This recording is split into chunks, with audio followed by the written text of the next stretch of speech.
ఏ దారులు వెతుక్కుంటా ఉంటాం, దేవుడు అడ్డుపడతా ఉంటాడు. అబ్రహాము గొప్పతనం ఏంటంటే దేవుడు పిలిచాడు, ఆ పిలుపుకు లోబడ్డాడు.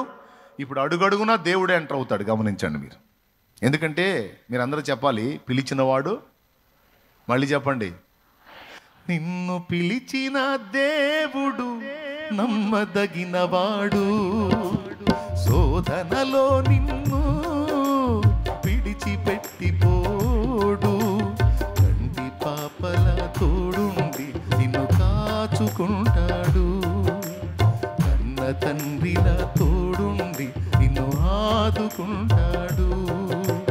నమ్మునేస్తమా, ఇది సత్యం, వీడబోకుమా విశ్వాసం, నీ ఆశ నిరాశ కానే కాదు, వేదన ఎందుకు, నీ కన్నీరు కలకాలం ఉండదు, కలతి చెందకు.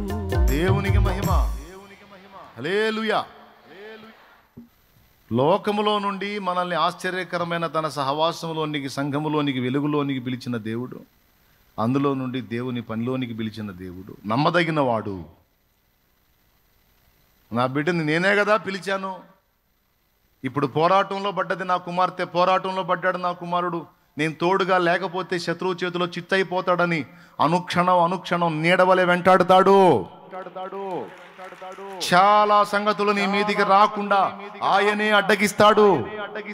ఆయనే ప్రాకారమై ఉంటాడు. నీకు తెలీదా సంగతి? ఆయన అద్భుతమైన ప్రాకారం నీకుంది. ఏం పిలిపోయి ఏం ఏర్పాటన్నా సరే, పిలిచాడని వచ్చాను, నన్ను వాడుకోవట్లేదు కన్నా అని కొంతమంది ఏడుస్తూ ఉంటారు.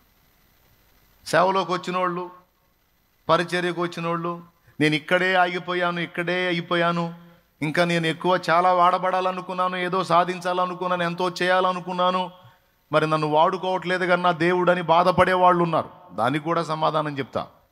ఇప్పుడు కొంతమంది హృదయాలలో ఉండే ప్రశ్నలకు పరిశుద్ధాత్మ